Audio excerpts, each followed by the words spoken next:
Isang magandang araw po sa inyong lahat, mga minamahal kong mga kapatid sa Panginoon. Ito po ang inyong lingkod, si Pastor Ruel Camia po mula po dito sa Winnipeg, Manitoba, Canada, para po sa ating pag-aaral ng salita ng Diyos ngayon pong umaga. Welcome po sa Tinig ng Pag-asa. Dalangin po ng aking puso na datnan po kayo ng pamamahayag na ito, na kayo po ay nasa mabuting kalagayan. Again, advance Merry Christmas po sa inyong lahat, mga minamahal kong mga kapatid. Sa umaga pong ito, araw ng Martes, ang atin pong pag-aaral ay pinamagatan ko pong Pastoral Responsibility. Ayan, so aalis na po tayo doon sa series natin tungkol sa family and relationship at lilipat naman tayo sa mga pastoral ministry. At ito po ay may kinalaman sa mga responsibilidad ng pastor, sa duty ng pastor, sa calling ng pastor. Malaking bagay ito para doon sa mga nasa ministeryo, sa mga nagpapastor, para at least ma-determine natin kung talagang tayo ay tinawag sa ministeryo. Kasi po, alam nyo, nung araw ang pagpapastor ay isang calling. Talagang makikita ninyo na calling ito kasi yung most of the time na tinatawag ng mga pastor ay bivocation. Ano ibig sabihin nun? Sila po ay nasa pagtatrabaho na. Sila po ay nasa career. At doon po, sa kanilang pagiging nasa career, tinatawag sila bilang pastor. Doon po ako namulat sa ganong klase ng pananaw na yung mga pastor namin dati ay nagtatrabaho, mga magsasaka yung iba po ay nasa career na bilang mga manggagawa, nang tinawag sila ng Diyos sa ministeryo. Naging very clear yung pagkakatawag kasi hindi po naging tawag doon, option na lamang ang pagpapastor dahil walang mapuntahan. Nakuha niyo po ba yung pinupunto ko? Noong araw po, yung mga manggagawa na lingkod ng Diyos sa iglesia ay may mga sarili ng profesyon. Pero sa kabila nun, tinawag pa rin sila ng Diyos para maglingkod. Kasi ang biblical principle po ng pastoral ministry, ganun din. Yun pong mga disipulo, may mga trabaho naman po sila nung sila tinawag ng Diyos para maglingkod bilang mga apostol. Most of them ay mga mangingisda. Kilala po natin yan, po? Yung sina Pedro. At sila po yung mga mangingisda. So may profession po sila bago sila tinawag. Si Apostol Pablo ay manggagawa po siya ng tent nang siya itinawag. Maging sa Old Testament, si Moses ay shepherd. At marami pa hong iba. Si Gideon ay magsasaka, tagapag-alaga po siya ng mga hayop ng kanyang pamilya. So meron pong mga vocation prior to the calling of the pastoral ministry. Ganun po ang kalakaran. Hindi po katulad ngayon na wala nang matrabaho, wala nang magawa, hindi na makapag-aaral, kaya nagpastor na lang. Nakuha niyo po mga kapatid? Kasi po yung pagkakatawag din sa inyong lingkod, sa akin po, ako po yung may vokasyon din bago po ako tinawag sa pagpapastor. Ako po yung nagtatrabaho, ako po yung nasa, nasa prime. Actually, nasa prime ako ng aking career. Nung mga panahon na tinawag ako ng Diyos sa pagmeministeryo, full time. Nung ako po yung tinawag kasi, kabataan ako kabataang gulang. I was 18 years old nang ako po ay tumugon sa tawag. Ngayon makikita po natin yun sa mga susunod nating pag-aaral. Paano ba tinatawag ng Diyos ang kanyang lingkod? Actually, nalaman ko po na ako'y tinatawag. Hindi ko naman narinig yung sinasabing, Ruel, halika, magpastor ka. Hindi ko narinig. Wala akong ganon. No po? So, paano nalalaman ng isang tagapanguna, ng isang leader na tinatawag siya? Ang unang-una po na palatandaan, makikita mo yung pangangailangan. You will see the need. At kapag nakita mo yung need, sa puso mo ay mag-uumapaw yung desire dahil alam mo na makatutugon ka sa need. Alam niyo mga kapatid, hindi lahat ng tao na nakakakita ng need, ng pangangailangan ay tumutugon. Yung iba nagpipikit-pikitan, nagbubulag-bulagan, yung iba ay nagdededma lang, dinededma lang dahil ayaw nila ng tumugon. Ayaw nila ng responsibilidad. Pero yung totoong tinatawag ng Diyos para sa leadership, nag-uumapaw sa yung desire na yon. Na alam mo, you have something in you, and that is a God-given desire God-given enablement para tugunan yung needs. I was 18 when God called me to the ministry kasi wala naman kaming pastor. Kami po yung maliit na simbahan, missionary work, na pinapadala lang kami ng mga estudyante na nag-aaral noon sa PMI. Kung sino available, papadala sa amin. Hindi po kami pinapadala ng full-time pastor kasi wala po kami pampasweldo. Sino ba naman ang gustong pumunta sa isang simbahang walang sweldo? So walang ganon. Miski nung araw, wala hong pastor na gusto at nagmamadaling pumunta sa isang mission work na walang sweldo at wala siyang tatanggapin ni pamasahe. Kaya wala kaming kasiguruhan every Sunday kung may darating na pastor o wala. Kaya po minsan magre-ready ka. Naka-ready mga kapatiran, nag-aabang kami doon. Hindi naman kami madami, konti lang po, ilang pamilya lang kami. Pero walang darating na pastor.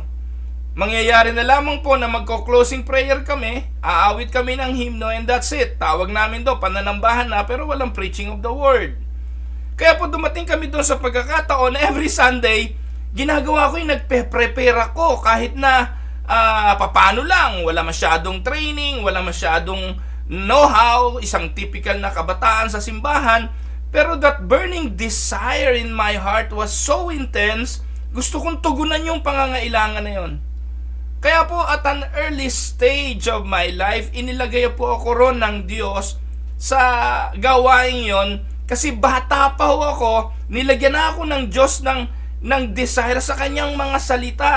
Kahit wala pa ho akong formal training, wala pa ho akong Bible school that time, wala pa ho akong knowledge on how to interpret the scripture, basta ang importante, nagbabasa ako ng Bible during that time. And that is where I started my pastoral ministry. Pero nung naordinahan ako, you know what I did?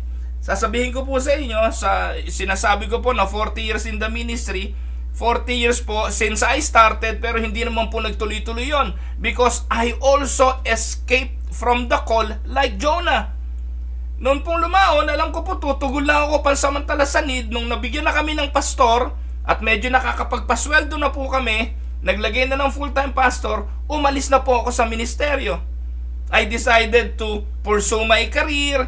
I decided to go abroad. Marami po akong pinagdaanan mga kapatid, na ang desire ay tugunan yung pangangailangan ng aking pamilya, pangangailangan ko personal, until such time mga kapatid, na talagang the call for the ministry is something that I can no longer run and escape.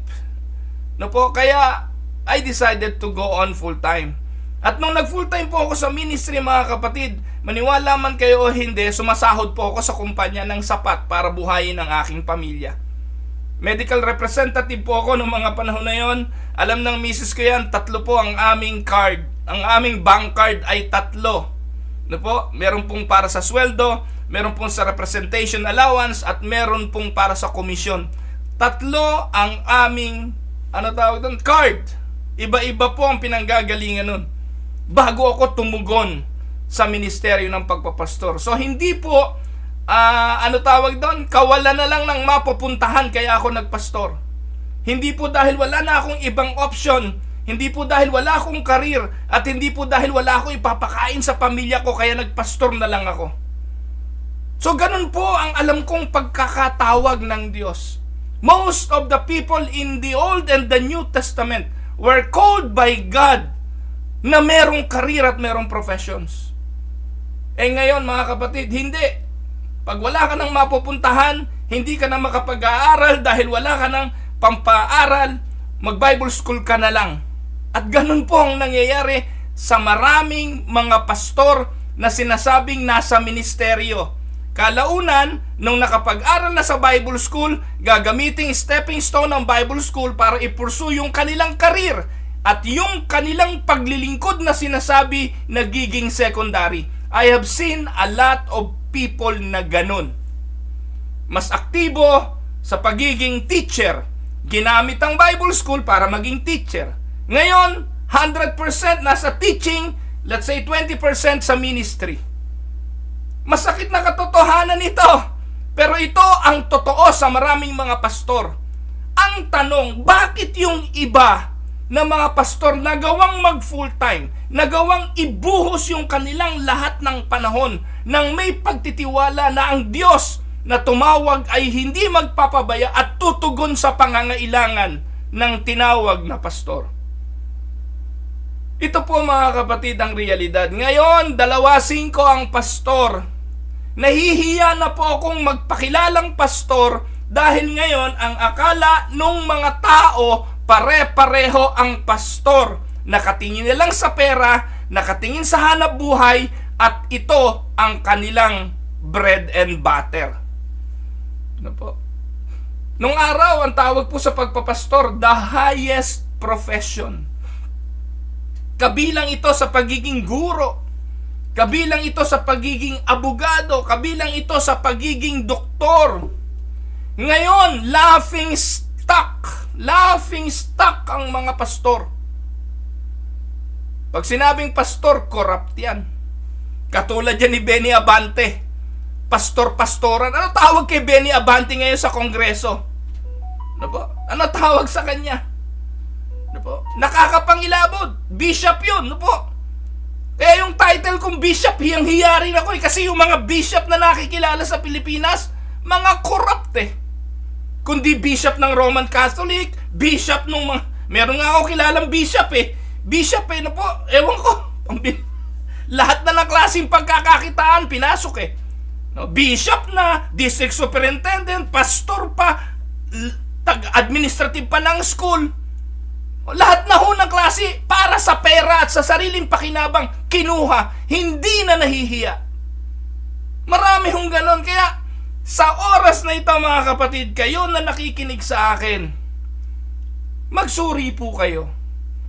At ang sinusuri po mga kapatid, hindi lang yung aral, kundi yung pinanggagalingan ng aral. It is not only the teaching of the pulpit, but also the one who preach on the pulpit. Kasi makaka-apekto yun. Kahit anong ganda ng sinasabi, kung yun nagsasabi, hindi ipinamumuhay yung kanyang sinasabi, walang kredibilidad yun. The pulpit of today has no power. The pulpit where the pastor are standing and proclaiming the word of God has no power. Because the preacher has no power at all. There is no credibility. There is no sense of integrity. Kaya, pastor, kung may pastor na nakikinig sa akin ngayon, bear with me. Makinig ka saglit. At tingnan natin, ano ba talaga yung reason, ano ba talaga yung purpose ng Diyos? Bakit kailangan may pastor? Kaya alam niyo po mga kapatid, dito sa Winnipeg, matatawa kayo Ang dami pong simbahan dito. Napakaraming simbahang Filipino dito. Halos every other month may lumilitaw na bagong church. Bakit? Kasi merong isang pastor na lilitaw, nakabasa lang ng Bible, sasabihin, magtatayo siya ng church. Merong 2 pamilya, sisimulan sa basement ng isang bahay at magsisimula ng gawaing pagpapastor. At ang daming ganon dito. Ngayon, ikaw na dumadalo sa gawaing mga ganito, suriin mo. It is very important na maintindihan ng mga nanonood, ng mga nakikinig sa mga aral at turo, ano ba ang dahilan? Bakit kailangan ko ng pastor? At ngayon, pag ako'y binigyan ng Diyos ng pastor, dapat kong siguraduhin galing talaga sa Diyos ang pastor na ito. Kasi po, tandaan po ninyo, napakaraming bulaang pastor. At sa ating mga pag-aaral in regards to the pastoral ministry, matatalakay po natin ang mga bagay na ito. So ngayon, I would like to start our subject on pastoral ministries. Saan? Sa pastoral responsibility. And we will go to the scripture. Hindi ko po opinion lang ito. Hindi po ito haka-haka lang, kuro-kuro ng inyong lingkod. Kung hindi, tatalakay tayo ng mga key passages. So I would like to start with key passages relating to pastoral ministry. Ano bang sinasabi ng Biblia sa pastoral ministry? Unahin po natin sa Old Testament. Sa Numbers chapter 27, beginning verse 15 to 17. Ano sabi po dyan? Kay Moses ito. Sabi diyan, "Then Moses spoke to the Lord saying, Let the Lord, the God of the spirits of all flesh, set a man over the congregation, who may go out before them and go in before them, who may lead them out and bring them in, that the congregation of the Lord may not be like sheep which have no shepherd." So dito po mga kapatid, binabanggit po rito yung katotohanan na ang Diyos ang siyang pastol ng kanyang mga bayan. Ang pastol ng kanyang mga tupa. God is a shepherd to His people. But God's people, in spite of the fact na ang Diyos ang tunay na pastol, ay nangangailangan din ng mga taong pastol. Ang tawag doon, human representative, na kung saan siyang mangunguna sa mga tupa ng Diyos. God's people also need human representative of the Lord to exercise a shepherding care and concern for them. Kaya nga, ang chief shepherd ay ang Diyos. Ang mga pastol na kagaya ko at ng iba pang mga pastol, under shepherd po yon, sa ilalim ng pangunguna ng mabuting pastol. Bakit kailangan ng ganon? Without the shepherds, ang sabi po rito, the sheep will not be able to care of themselves. Mamaya tatalakayin ko po bakit talaga, ano ba ang reason kung bakit naglalagay ng pastol ang Diyos sa kanyang mga tupa. At bakit tupa ang ginamit na analogy rito, na example. So makikita po natin, ang Diyos ang mabuting pastol pero tumatawag siya ng mga under shepherds para pangunahan ang kanyang mga tupa. Dahil kung walang pastol ang mga tupa, hindi nila kayang proteksyonan ang kanilang mga sarili. Pangalawang verse, Psalms 23:1-6. Paborito nating lahat ito. "The Lord is my shepherd, I shall not want. He makes me to lie down in green pastures. He leads me beside the still waters. He restores my soul. He leads me in the paths of righteousness for His name's sake. Yea, though I walk through the valley of the shadow of death, I will fear no evil, for you are with me. Your rod and your staff, they comfort me. You prepare a table before me in the presence of my enemies. You anoint my head with oil, my cups run over. Surely goodness and mercy shall follow me all the days of my life, and I will dwell in the house of the Lord forever." So ano pong binabanggit ng talata? God's shepherding care relates to all areas of life. Dito po, binabanggit na ang Diyos ang aking pastol, hindi ako mangangailangan.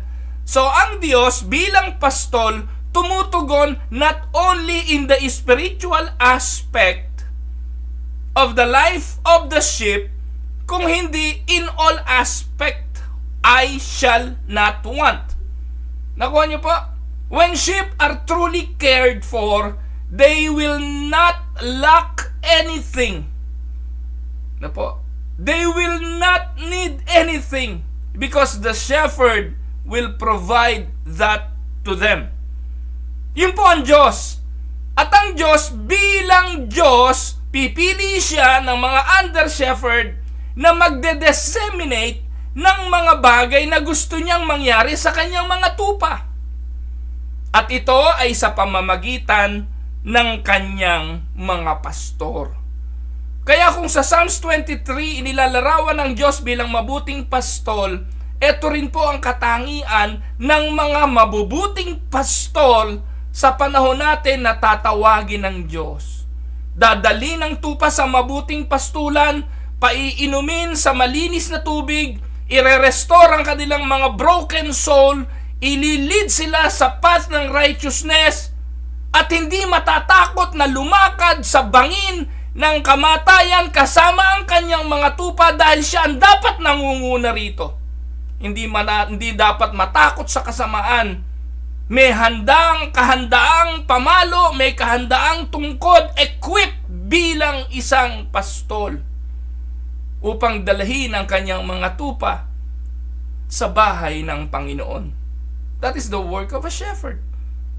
Amen? Proverbs 27:23, ano po ang sabi? Be diligent to know the state of your flocks and attend to your herds. Sinasabi po ng Kawikaan, yung pastol, ano sabi? Alamin mo ang kalagayan ng iyong tupa, ng iyong flock, at dapat mag-attend ka sa kanilang pangangailangan. Jeremiah 10:21, For the shepherds have become dull-hearted and have not sought the Lord, therefore they shall not prosper, and all their flocks shall be scattered. The condition of the flock, hear me mga kapatid, the condition of the flock is often dependent upon the faithfulness of the shepherd. Naniniwala po ba kayo ron? Yung kondisyon ng kawan ay nakadepende sa katapatan ng kanyang pastol. Pag ang pastol hindi tapat, mangangalat ang tupa. Kapag ang pastol mukhang pera, umasa kayo, maglalayasan ang mga tupa. The condition of the shepherd has a great deal to do with his or her relationship with God. At ang nangyayari po, nagre-reflect yon sa kanyang relationship with his flock. Tandaan po ninyo, ang kondisyon ng kawan nakadepende sa katapatan ng pastol. At ang katapatan naman ng pastol nakadepende sa kanyang relasyon sa kanyang Diyos. Amen? Jeremiah 23:1-4, Woe to the shepherds who destroy and scatter the sheep of my pasture, says the Lord. Therefore, thus says the Lord, God of Israel, against the shepherds who feed my people, you have scattered my flock, driven them away, and not attended to them. Behold, I will attend to you for the evil of your doing, says the Lord. But I will gather the remnant of my flock out of all the countries where I have driven them, and bring them back to their folds, and they shall be fruitful and increase. I will set up shepherds over them who will feed them, and they shall fear no more, nor be dismayed, nor shall they be lacking, says the Lord. So this is a prophecy for the Lord Jesus Christ, na bagamat during this time, isinulat ito ni Jeremiah, ang context nito, sila ay nasa under ng captivity ng Babylonia. Sila ay mga tupang kalat, sila ay mga tupang walang pag-asa, sila ay napabayaan ng mga naunang mga pastol, pero nung sabi, may prophecy, no? Kaya 29:11, kung babasahin niyo yung sinasabi na, I know the plans I have for you, a plan to give you hope and a future. And that is in reference to the coming shepherd. At yung coming shepherd na yun natutugon doon sa kanilang pangangailangan, na siyang magbibigay ng magandang future sa kanila, eternal future. Walang iba yung kundi si Jesus Christ. At si Jesus ang pinapatungkulan dito na mabuting pastor, I will set up shepherds over them who will feed them. In reference to the Israelites in captivity. At alam niyo rito ay pinapakita yung mga self-serving shepherds will give an account. Pag hindi mabuti at nagkakalat ng mga pastor na ang sabi diyan ay nagkakalat sa mga tupa, haharap sa Panginoon, haharap sa Diyos, at sila'y magsusulit. God will see to it that His sheep are taken out of the hands of this careless shepherd, at bibigyan sila ng isang mabuting pastol. Amen? So, sa Zechariah 11:17, binabanggit din dito, Woe to the worthless shepherd. Pastor yan. Pero ang definition po ni Zechariah dyan, worthless, who leaves the flock. Mga pastol na nangiiwan ng mga tupa. A sword shall be against his arm and against his right eye. His arm shall completely wither, and his right eye shall be totally blind. And this is a judgment. God's judgment and sword will come against worthless shepherds. Worthless shepherds will lose their influence, yun yung arms, and their vision, yun yung kanilang eyes. At marami pong mga pastor na ganito ngayon. Walang arms, walang influence, walang vision, walang eyes. At ito po ang katotohanan. Marami po ang mga simbahan, walang direksyon kasi yun pong pastor hindi na matanaw kung ano ang pagkatawag sa kanya, kung anong dapat niya gawin, at hindi na niya alam paano magsisimula uli sa ministeryong hindi niya tiyak kung tinawag ba talaga siya o siya lang ang nagpresenta dahil wala na siyang ibang option para buhayin ang pamilya kundi magpastor na lang. Kung babasahin nyo ang John chapter 10, 1 to 29, in the New Testament, John 10, 1 to 29, Jesus contrast the true shepherd from the hireling. Binigyan ng contrast ng Panginoong Hesukristo ang tunay na pastol, ang mabuting pastol, ang totoong pastol doon sa mga upahan. At kung babasahin nyo ang buong chapter ng John chapter 10, binanggit ng Panginoon doon, siya ang mabuting pastol. Andun yung karakteristik ng isang mabuting lingkod ng Diyos.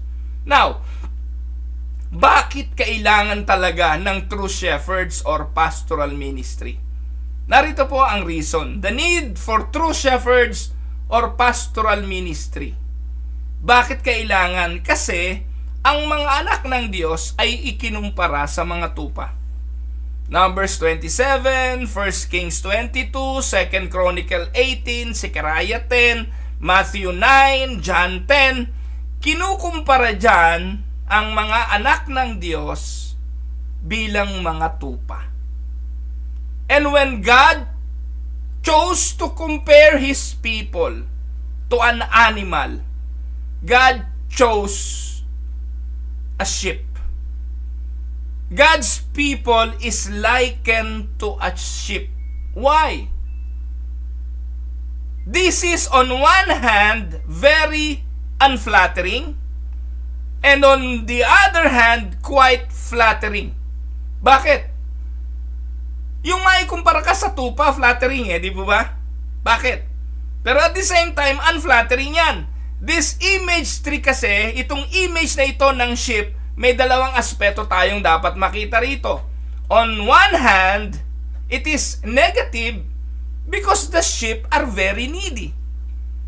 Ang mga tao raw ng Diyos, ang church, ang mga Christian, kinumpara bilang tupa. Bakit ito hindi flattering? Kasi ang mga tupa negatively ay nangangailangan. Alam niyo po ba ang tupa sa lahat ng hayop? Sila po yung hindi mabubuhay ng walang pastol. Nakakita na po kayo ng wolf, mga wolves. Meron pong tinatawag na alpha wolf. Yung alpha, yung pinaka-alpha wolf, siya yung pinakamalaki, siya yung pinakamatapang, siya yung hari ng flock. Tawag ba sa wolf? Pack. Sa mga wolf ay pack. Yung wolf pack, pangungunahan yan ng isang alpha male. Yun pong mga leon, meron din po yung, ewan ko kung ano tawag doon, Lion King. O yung, hindi naman alpha tawag sa mga leon Basta meron siyang leader. Lahat ng mga hayop, yun pong, eto nga, langgam na lang merong queen. Bubuyog, merong queen. So halos itong mga ibang hayop na ito, merong mga nangunguna sa kanila. And they can survive. Kung sila'y flock, they can survive with their own leader. Nakakita na ba ho kayo ng leader na tupa? Walang ganon.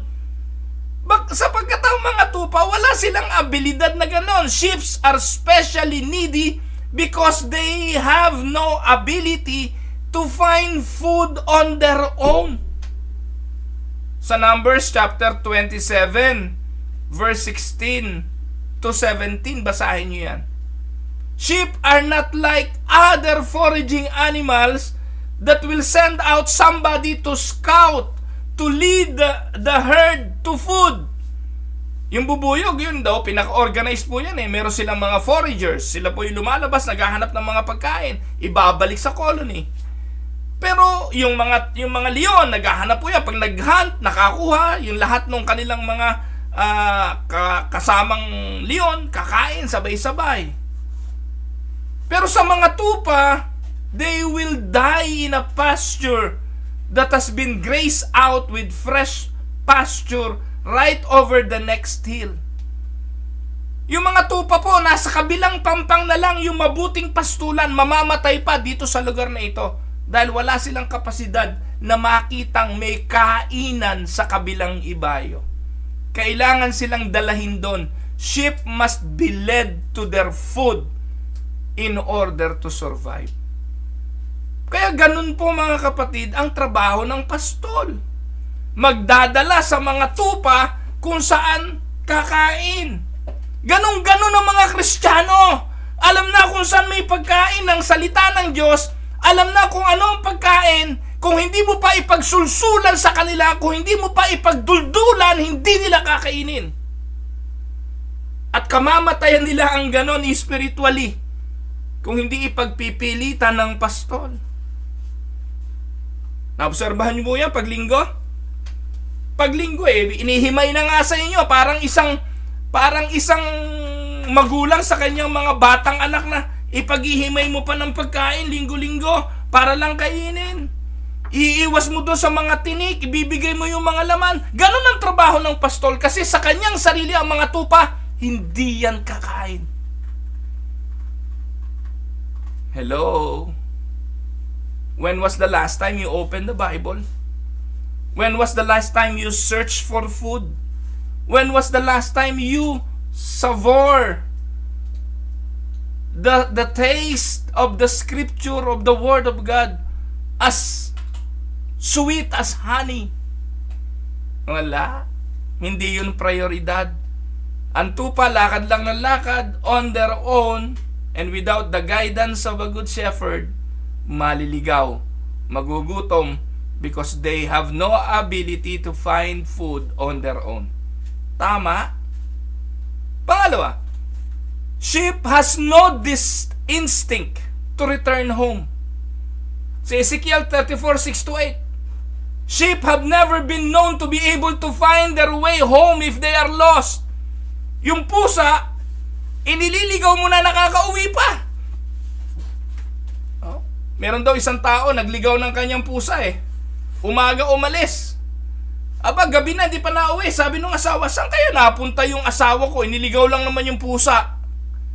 Pag uwi, sabi, ba't kayong ka lang dumatay? Nako! Kung hindi ko yan sinundan yung pusang yan hindi ako makakauwi. Corny.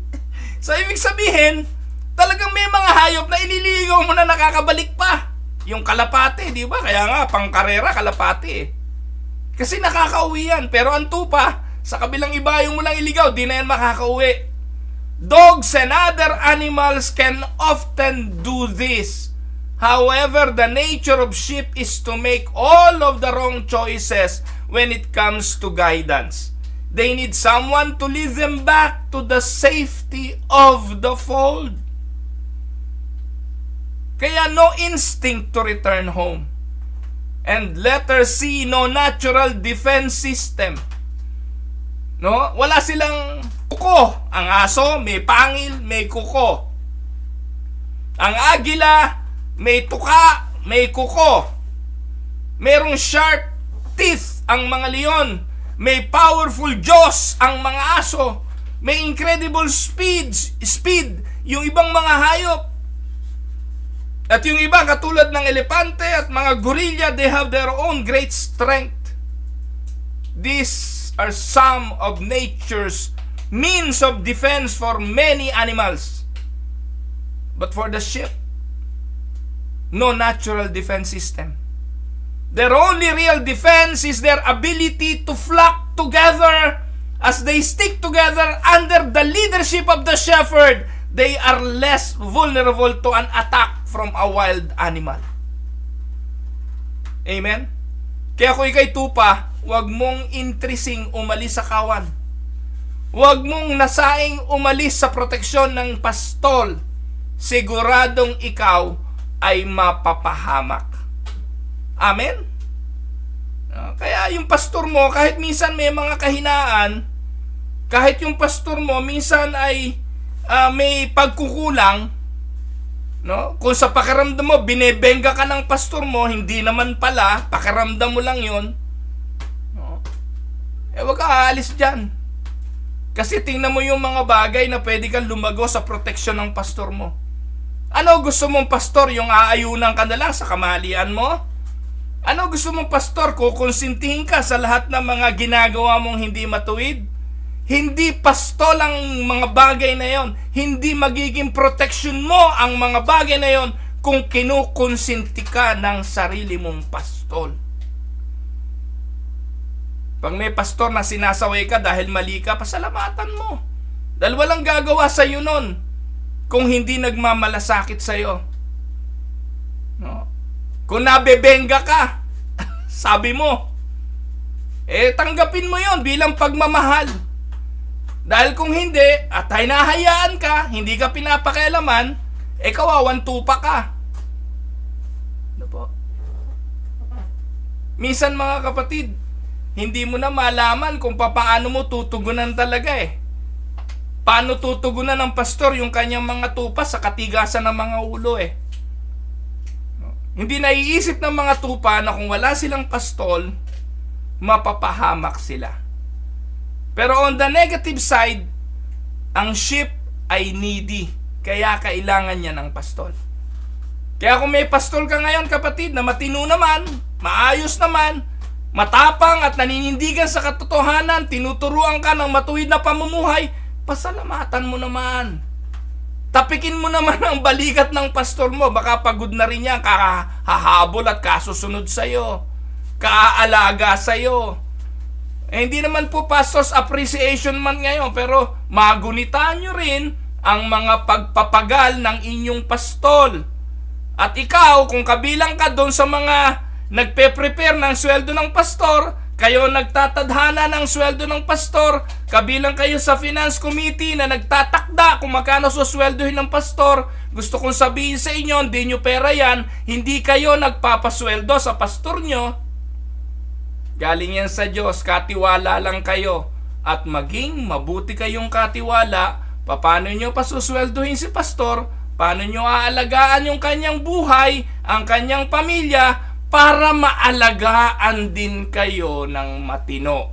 Para hindi siya mag-iisip na humanap ng ibang pagkakakitaan para matugunan yung kanyang pangangailangang material. On the negative side, sheep are needy. On the positive, sheep are always considered very valuable. Mahalaga ang tupa. Dahil kung hindi mahalaga ang tupa, walang mag-aalaga nito. Para sa mga shepherd, iniingatan, ginagabayan, pinoproteksyonan ng mabuting pastol ang kanyang tupa sapagkat they were valuable to them because they could provide most of man's needs, including meat, milk, and clothing. Anong ibig sabihin yan? Sa tupa nang gagaling ang pagkain ng pastol, ang gatas para sa kanyang kalusugan, at ang kanyang kasuotan. Alam nyo, meat, milk, and clothing are the basic needs of a shepherd. Kung yung basic needs ng pastol hindi nyo pa maibigay, hindi pa maibigay ng kanyang mga tupa, may malaki kayong problema. Kaya dito mga kapatid, nandun yung katotohanan na bilang mga tupa, panggalingan kayo ng ikabubuhay ng inyong pastol. Responsibilidad din ng mga tupa na pakainin ninyo at damitan ninyo, tugunan ninyo ang pangangailangan ng inyong pastol. Simula po nang ako'y naging full-time minister, naging full-time pastor ako, ipinagkatiwala ko po sa Diyos. Ipinagkatiwala ko sa Panginoon ang tungkol sa aming kabuhayan. At nang hawakan ako sa katotohanan na kapag ang aking mga tupa ay malulusog, natural na pagkakalooban nila ako ng meat, ng milk at ng clothing. At simula po noon, I think it was 2008, I think 2007, kung hindi po ako nagkakamali, mahaba-haba na ring panahon. I think 2007. Hindi, 1998 ako nasa 2010, kung hindi ako nagkakamali. 1998. Year 2000, sorry mga kapatid. I think it was year 2000 nang ako po ay nag full time sa pagme-ministeryo. Nung full time na hindi na po ako nagtatrabaho, year 2000, kung hindi ako nagkakamali. Ikalawang taon ko po yun sa simbahan po na aking pinaglilingkuran sa Cavite City. 1998 ako nung dumating doon. After 2 years, I decided to go on full time. Kung hindi man year 2000, 1999, nang ako po'y nagretiro na bilang medical representative and I go full time sa ministry. Pero simula po noon, wala na po akong pinasok na trabaho mga kapatid. Pinagkatiwalaan ko ang Panginoon na He will provide for my needs to the ship. From the ship, rather. Nag-provide ng meat, ng milk, ng clothing. Hindi naman kamukhang kawawa si Yenyen ko. Lumaki po siya, no? Tumaba pa yung panganay ko. Kami naman po hindi naging kahabag-habag ang itsura. Bagamat nakatira kami sa isang maliit na kwarto lamang sa simbahan, tinanggap po namin yon. Hindi namin kinaawa ng aming mga sarili dahil natutugunan naman po ang aming basic needs. At hindi na po ako bumalik sa paghahanap buhay sa sekular simula noon. Hanggang sa makarating kami dito sa Canada, it has been my commitment to the Lord na hindi ako magtatrabaho na naaagawin ko yung ibang oras ko para sa paglilingkod sa ating Diyos. Kaya dito po maging challenge no po? Kung ikay pastor ngayon, makontento ka na. No? At kayo namang mga tupa, mag-provide kayo ng pangangailangan sa inyong mga pastor. At huwag ninyong kukonsensyahin yung pastor ninyo na dahil deficit kayo ngayon, sa pastor nyo lang pumupunta yung inyong income. Naku, minsan dito ako pikon na pikon No? Gumawa kayo ng mga pagpapasya, tinaasan nyo yung sweldo ng pastor nyo, ngayong deficit kayo, isisisi nyo dahil sa sweldo ng pastor nyo, kaya kayo deficit. No? Marami pong ganun Si pastor tuloy, nahahabag sa sarili niya, gusto na niyang magtrabaho na lang at ibigay sa simbahan yung libreng paglilingkod. Mali yun Pag nagtrabaho si pastor mo, ano pang oras? Dito sa Canada, pag nagtrabaho ka rito, 8 oras, wala ka ng lakas after 8 hours. Ano ngayon? Ipaglilingkod mo. Ano ngayon ang oras at panahon ng ibibigay mo sa paghahanda ng sermon? Wala. At kayong mga tupa, pag Sunday nga, hindi na kayo kakain ng masustansyang salita ng Diyos. Puro leftover na lang ang kakainin nyo. Mga tira-tira at pinainit sa microwave na sermon. O mga sardinas, kinopya sa internet. At mga mensaheng hindi ipinaghanda. On the negative side, kaya ikinumpara sa tupa ang kawan ng Diyos dahil sila'y needy. Walang abilidad, humanap ng pagkain, no instinct to return home, laging ligaw, walang natural defense, kaya kailangan ng pastol. On the passive side, ikaw naman tupa, kaya ka kinumpara sa tupa kasi ikaw magpo-provide sa pangangailangan ng iyong pastol. Amen po ba mga kapatid? Now, susunod, God's people like sheep are in need of shepherding care. Yan ang realidad. Ang mga tao ng Diyos katulad ng tupay nangangailangan ng pag-aalaga. When you compare all of the verses that we have read about sheep and shepherds, you will realize the need for shepherds. Ngayon, tingnan natin mga kapatid ang ilang mga bagay. May pastol o walang pastol? Without true shepherds and with true shepherds. Ikumpara natin. Pag meron kang o pag wala kang tunay na pastor, sheep are scattered. Zechariah 13:7. But with true shepherds, sheep received provision. Amen? Mangangalat ang mga tupa pag walang tunay na pastor. Pero pag may tunay na pastor, maaalagaan at mabibigyan ng probisyon ang mga tupa. Psalms 23:1 and 2. Without true shepherds, sheep wander. But with true shepherds, sheep receive direction. Kaya, maging sa pag-aaral, may direksyon. Sa spiritual nourishment, may direksyon. Sa inyong sanctification, may direksyon. Sa pagsamba, sa pagba-Bible study, sa pamumuhay, paano makipagrelasyon, paano i-manage ang pera, paano maging mabuting katiwala, lahat ng yan, may direksyon. Dahil merong mabuting pastor. Pag walang mabuting pastor, sheep are lacking. With true shepherd, sheep are fruitful. Amen? Kaya kapatid, tingnan mo buhay mo ngayon. May pagbubunga ba? Ano bunga? Meron bang growth?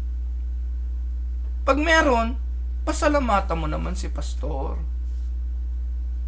Ngayon, kung ikay walang bunga, walang lakas, walang kakayahan, walang knowledge spiritually, nako, baka wala kang pastor. Baka meron ka lang tagabasa pagdating ng linggo and you don't need somebody who can read. You can do it on your own. What you need is a shepherd who can feed and who can feed you with the word of God. Amen? Sheep are devoured by the enemy. With true shepherd, the sheep are kept protected. Without true shepherd, sheep are weak. With true shepherd, sheep are strengthened. Without shepherd, sheep wants. With true shepherds, sheep are fed. Amen? Ano pa? Without shepherd, sheep are diseased. With shepherd, sheep receive healing. Without shepherd, sheep are broken. With shepherd, sheep receive binding. Without shepherd, sheep are lost. With shepherd, sheep are found. Without shepherd, sheep are prey for their enemies. But with shepherd, sheep are safe. Are safe. Without, sheep are fearful. With shepherd, sheep receive rest. Without shepherd, sheep are despondent. Without peace. But with shepherd, sheep are comforted. Without shepherd, sheep are destroyed.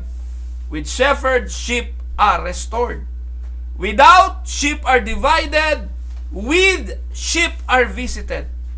Without, sheep are robbed. With, sheep receive increase. Can we say amen? So if you have a good shepherd in your flock, yan ang benepisyo kapag meron. Pag wala, yung nasa kaliwa. Amen? Now, susunod nating titingnan yung mga biblical figures and symbols connected to pastoral ministries. Take note, no? Ano pa lang to, introduction pa lang ito. Sa mga susunod na mga araw, you will get to know more about the shepherd's ministry. Ngayon, tinitingnan lang natin yung kahalagahan, yung importansya, yung comparison ng sheep at ng shepherds, tapos yung biblical figures and symbols connected to pastoral ministry. There are several figures and symbols that are used in the Bible in connection with the shepherding or pastoral ministry. And each one of them emphasizes a different aspect of the functions of the shepherds. One, tawag ay shepherds. Yan ang isa sa symbol. Shepherd emphasizes feeding and leading. Ezekiel 34:7. A shepherd is able to lead to nourishing food and beside still waters. Staff, tinatawag din po na staff. No, Psalms 23:4, ang emphasis po niyan, rescuing and guiding. Symbol po yan na ginagamit sa pastoral ministry, yung staff. The staff was a long stick that often have a hook on it. It was used for rescuing a sheep from the thicket because of its height. It could be seen from a distance and would be a guide as well. Yung rod, sa Micah 6:9, Micah 7:14, ang emphasis nito ay protection and correction. Sometimes this word is translated as scepter. In this sense, it speaks of the official authority of the shepherd in the life of the sheep. Yung rod, ang instrument na ginagamit ng shepherd sa paglaban sa mga wild beasts that would come against the flock and to discipline sheep who was prone to wander. This rod was usually a short stick less than a meter in length. Pamalo yan. Di po ba? So, tinatawag din po yung symbol ng door. John 10:9 emphasis providing and inspecting. Jesus referred to himself as both the shepherd and the door of the sheepfold. Often a shepherd would lie down or a sheep or sleep in the door of the sheepfold at night to ensure that none of the sheep got out. And the more common use of the door was to provide as a checkpoint when the sheep came in and out of the fold. This would be a way to inspect each one to see if they were all without injury and they are healthy. Padadaanin sila doon sa door. Meron din pong pagtawag sa mga pastoral ministries sa church in the New Testament as an elder. Ang emphasis, watching and maturing. The ministry of elders in the New Testament was to provide shepherding. The implication is that they were to help the sheep to become elders or mature ones themselves by virtue of their faithfulness to this ministry. So ayan po mga kapatid, yung tinatawag na mga biblical figures and symbols, they are all connected to pastoral ministry. Amen? Now, pang-apat, tingnan natin yung responsibilities of true shepherds. The ministry of a pastor or shepherd is one that is defined by the Bible itself. Hindi po ito gawa-gawa lang at hindi po ito, katang-isip. Meron pong Bible references on what are the responsibilities of a shepherd. If you are going to take on a job, mag-apply ka ng trabaho, you want to see a job description for that job. Tama? So that you can ensure that you are indeed fulfilling it according to the expectations ng iyong employer. Kung tayo po yung mga pastor, may job description, may duties and responsibilities tayo na basic na dapat nating ginagawa. Amen? Kaya kung ikay pastol at tinatawag kang pastol tapos wala kang tupa, hindi ka pastol. If you consider yourself a leader and you don't have any follower, you are not a leader. Those who pastor God's flock work for God Himself, and He is the one to whom we will answer. They will answer. He is the one who determines the job description. God is the one who determines kung ano ang duties ng mga shepherds. Medyo mahaba-haba po ito. Meron pong siyam. The Bible outlines 9 areas of function for a true shepherd. 9 areas. Una, feeding the sheep. The word shepherd or pastor literally means one who feeds. Yan pong ibig sabihin po ng shepherd. Tagapagpakain. And feeding involves rightly dividing the word. Ang una, primary role ng pastor, tagapagpakain ng mga tupa. At anong ipapakain mo? Salita ng Diyos. 2 Timothy chapter 2, verse 15, anong hamon sa pastor? Be diligent to present yourself approved to God, a worker who does not need to be ashamed, rightly dividing the word of truth. It is very critical that those who would be pastors become familiar with the Bible and the tools of biblical study. Hindi ho po pwedeng Sabado na, hindi mo pa alam kung ano isa-sermon mo. Hindi ho po pwedeng madaling araw na ng linggo, wala ka pang final outline. Hindi ho po pwedeng tatayo ka ka sa pulpito, sasabihin mo, Holy Spirit, ibigay mo sermon. Hindi po ganon. Nanloloko yung ganong mga pastor.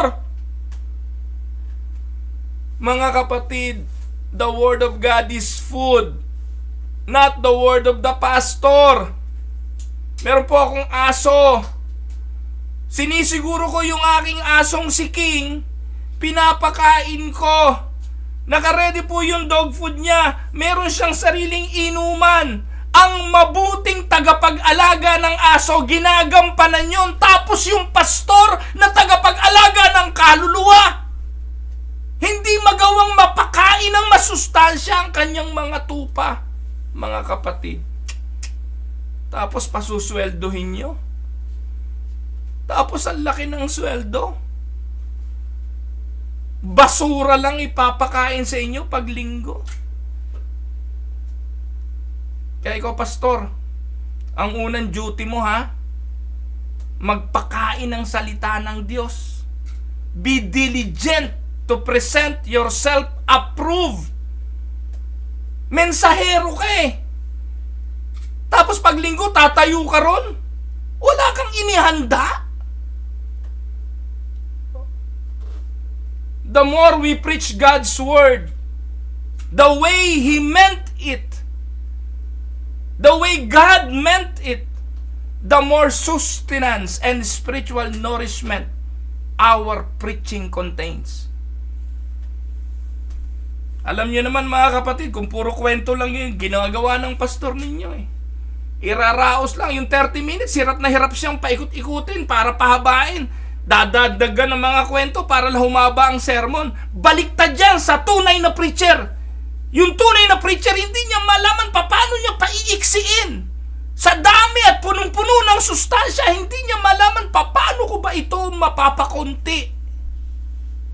Dahil nag-uumapaw ang mensahe. Samantalang yung mga bulaang pastor, hindi malaman paano pahahabain para humaba-haba ng konti ang sermon. Nakuha niyo mga kapatid? And if you are a pastor struggling, you are struggling on preaching, mangamuhan ka na lang uli. Mag-resign ka na bilang pastor.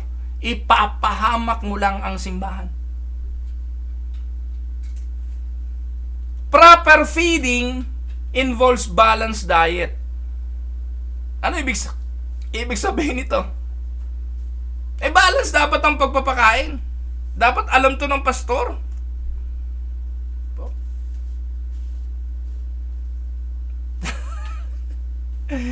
Tandaan mo na ang audience mo hindi pare-parehas ng antas ng karunungan. Hindi pare-parehas ng edad, hindi pare-parehas ng maturity. I-communicate mo ang mensahe sa paraang maiintindihan nila. Pakainin mo sila ng balanced diet. Joshua 1:8, keep this book of the law always on your lips. Meditate on it day and night so that you may be careful to do everything written in it. Then you will be prosperous and successful.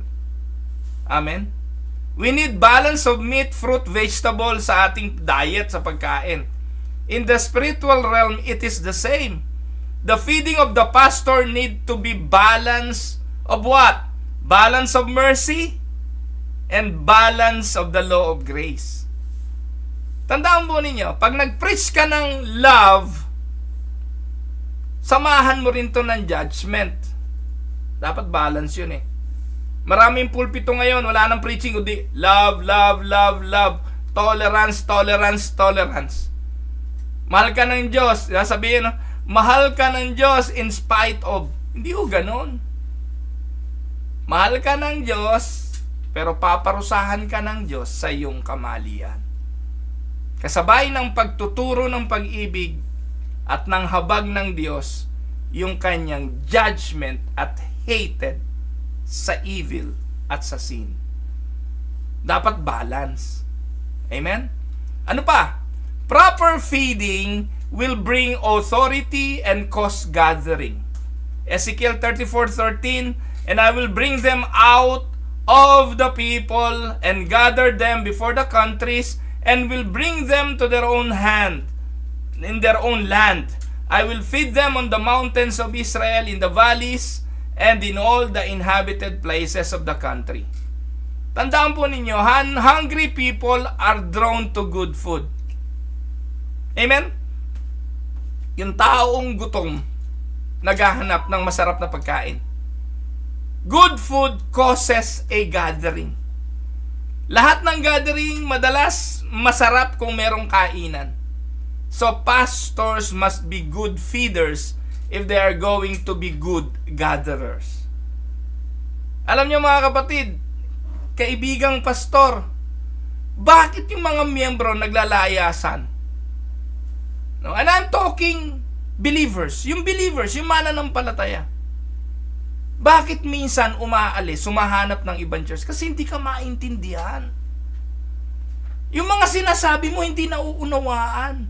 May mga jargons, terminologies, para lang mapalabas na ikay matalino, gagamit ka ng mga theological terminologies, hindi naman naiintindihan.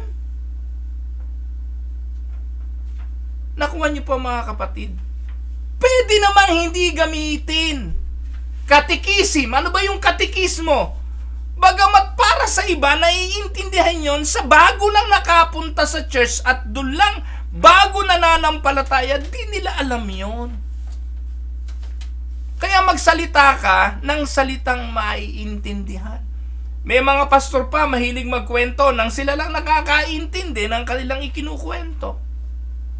Tandaan po ninyo, proper feeding will bring authority and cause gathering. A good restaurant, take note of this, a good restaurant does not have to advertise. Yung masarap na luto sa restaurant, hindi mo na kailangang i-market. Pag may nakakain dyan at nasarapan, siguradong babalik, ikukwento pa sa iba. Alam niyo po mga kapatid, kung meron po akong frustrations ay ang mag-restaurant. At ako po'y naniniwala, magkaroon lang ako ng restaurant, aasenso ang restaurant ko. Kasi alam ko ang kumain. At alam ko ang sarap ng kumain.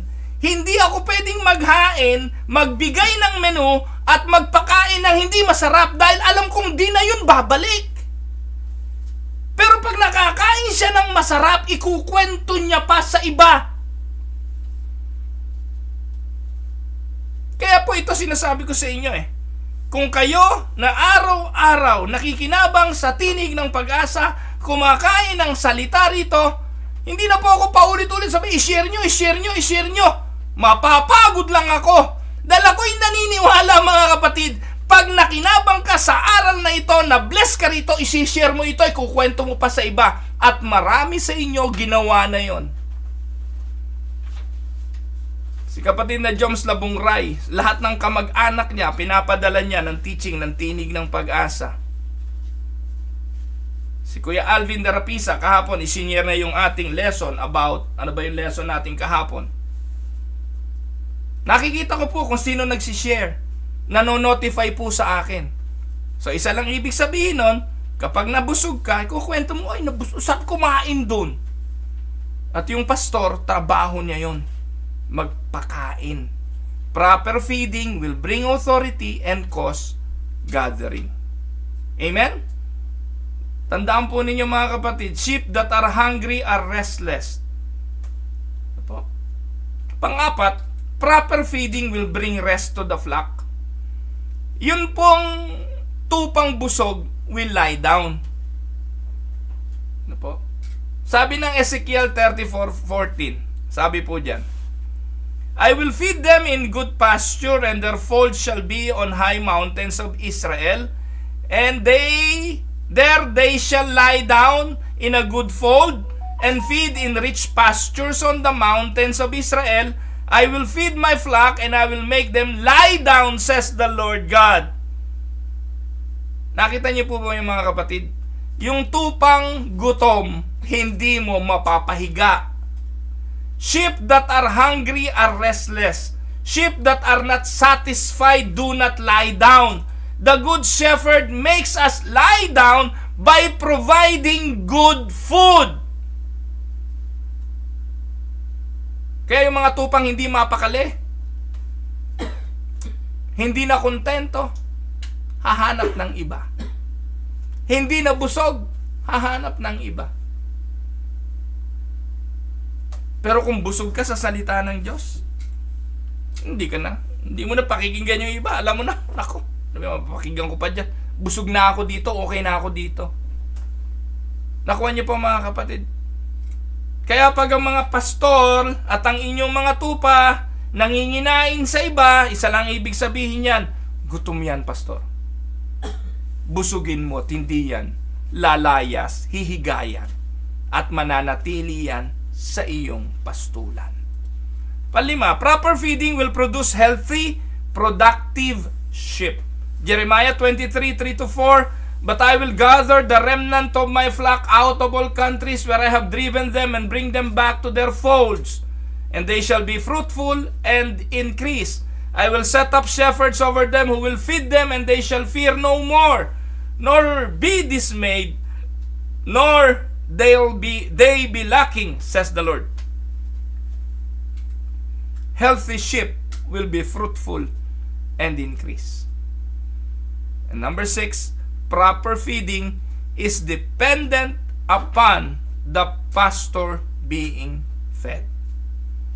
1 Timothy 4:16, take heed to yourself and to the doctrine, continue in them, for in doing this, you will save both yourself and those who hear you. Amen? So, yan po ang una. Ano po ang una na makikita nating responsibilities of a true shepherd? Feeding the sheep. Yung 8, bukas ko na po ipaglilingkod. Wala nang oras 1 oras at 6 na minuto na po tayo. Tomorrow, ipaglilingkod ko po sa inyo yung ibang responsibilities of the true shepherd. Ito po ang inyong lingkod, si Pastor Ruel Camia po, mula po dito sa Winnipeg, Manitoba, Canada, para po sa ating pag-aaral ng salita ng Diyos dito po sa Tinig ng Pag-asa. God bless po mga kapatid.